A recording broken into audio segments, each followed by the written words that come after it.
This is the story of how I read over 500 scientific journal articles to find an answer to one question.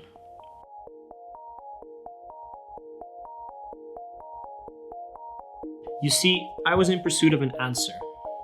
I was on a quest to solve a dilemma that I believed that every single business that was trying to be more sustainable was facing. And this quest almost killed me. Well, not really killed me, but it definitely got the best of me. It trapped me and it became one of my worst nightmares ever. I missed a cousin's wedding in Canada for this quest. I missed a Rolling Stones concert in Amsterdam with some mates for this quest. I started to eat more junk food because of this quest. I worked out less because of this quest. And slowly but surely, this quest consumed me. And so at the end of 2017, I decided to drop it all. I was done with my quest. I quit my work, moved from the UK to the Netherlands, and decided I was done with it. I was going to start afresh, forget my quest, and go on a totally different journey. But then, actually, before we go there, let's rewind for a second to explain why I started on this quest in the first place. See, I was born to a family of aid workers. My parents dedicated their entire lives to help others. At the age of 5, we moved from the Netherlands to Bangladesh in pursuit of that goal. They wanted to figure out ways in which they could be there for society and help their fellow man. And so I was raised in the aid sector, essentially. I was raised as a child who was taught to always care for others, to always put the needs of others before your own. And this philosophy always stuck with me.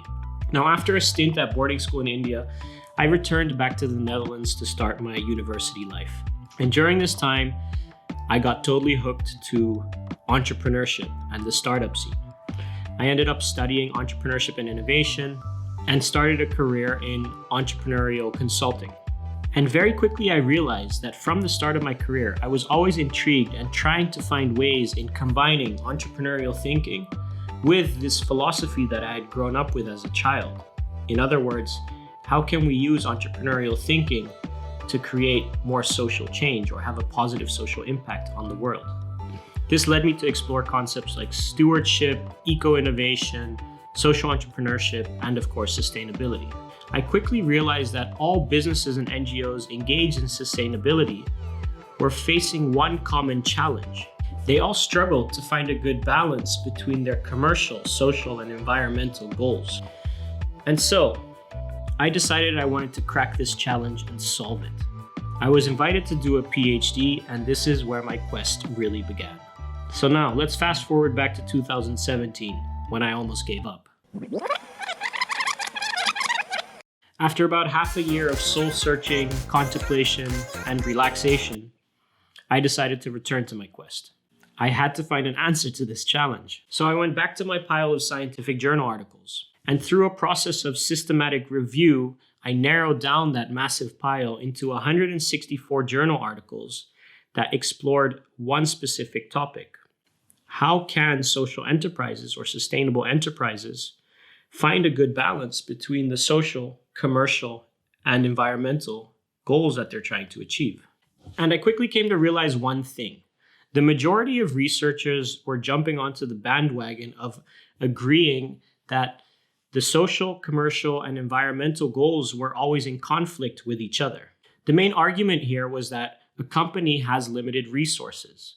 Resources like finance, physical assets like machinery, knowledge, employees, and brand image. And because they already had only limited resources, they struggled to allocate them effectively to the commercial, environmental, or social goals that their company was trying to achieve.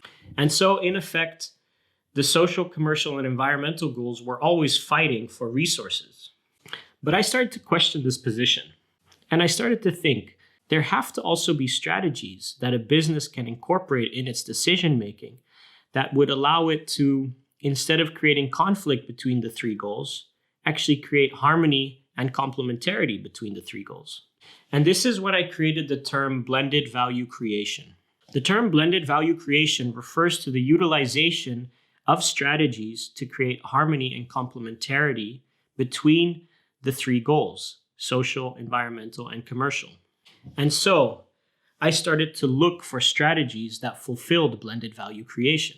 Using a process called thematic synthesis, I looked through all those 164 journal articles and tried to find answers in the data, patterns that would help me to find strategies that created complementarity and harmony.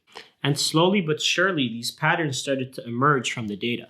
And so, in the beginning of 2018, after months or years of searching, filtering, clustering, coffees, late nights, and contemplation, I narrowed down all the data and patterns into 7 themes. The 7 themes of blended value creation. Theme 1, rebellious innovation. Theme 2, self-aware culturalist. Theme 3, cyclical education.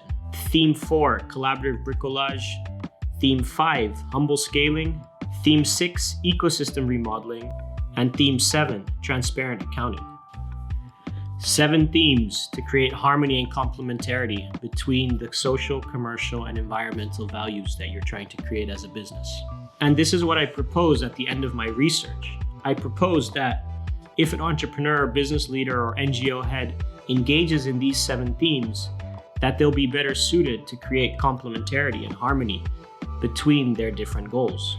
So in the end, the struggle for my quest was worth it. I had achieved what I set out to achieve. Or had I? In a way, yes, but I hadn't really tested the 7 themes. So I turned the 7 themes into a canvas known as the Blended Value Canvas. This canvas has been presented to and dissected by various incubation experts and has also been used as the foundation of a few entrepreneurship and innovation courses at universities. And so far, there's a clear indication that those that engage in the 7 themes find better complementarity and harmony between the social, commercial, and environmental goals in a business case that they're studying. Now, the way that the canvas works is quite simple. It's made out of 7 segments. 7 segments are essentially the 7 themes. The job of those that use the canvas is to look at the 7 segments, explore them, and apply them to a business case. Now, it's important to note that the Blended Value Canvas doesn't provide answers. Instead, it raises questions. Questions that you need to think about and translate for your own context or for your own business case. And through this process of contemplating different questions and looking for new answers, the user of the canvas is actually pushed into action. Actions that will enhance the complementarity and harmony between the 3 goals. So that's my story of how the Blended Value Canvas was born.